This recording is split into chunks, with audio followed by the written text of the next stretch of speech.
Okay, let's take a look at part 3. Just remember that when you do part 2, they're kind of close to each other in measure 14 and 16.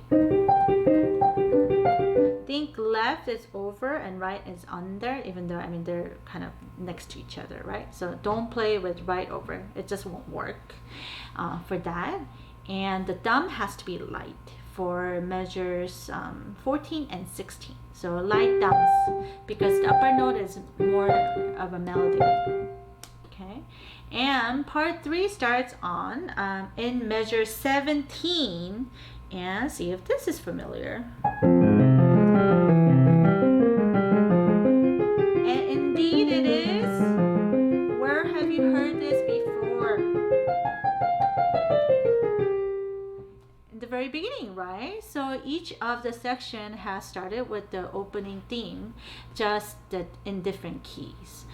So part 2 in measure 9, I believe, has started in G minor, and part 3 in measure 17 starts in F minor, another primary triad. So let's try it slowly, following the finger, and when it moves up an octave, play a little louder than the previous, because there is a build-up. And 5, follow the fingerings. And of course, it leads to a different part, otherwise it will be totally boring. Measure 21 has F minor in inversions.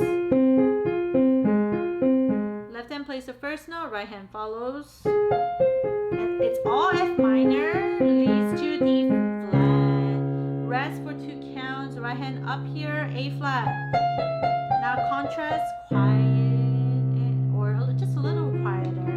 And loud again, 2 counts, right hand is up here now, D. And it seems to finish the piece, leading to, if it went to C, we could have finished the piece. But of course, that would be too obvious, or C.P.E. Bach doesn't want to finish there. So he gives you elided cadence, which means interrupted cadence. And we have this kind of a scurrying part that we heard before. In fact, measure 26 starts exactly the same way as measure 14. They are identical in terms of notes.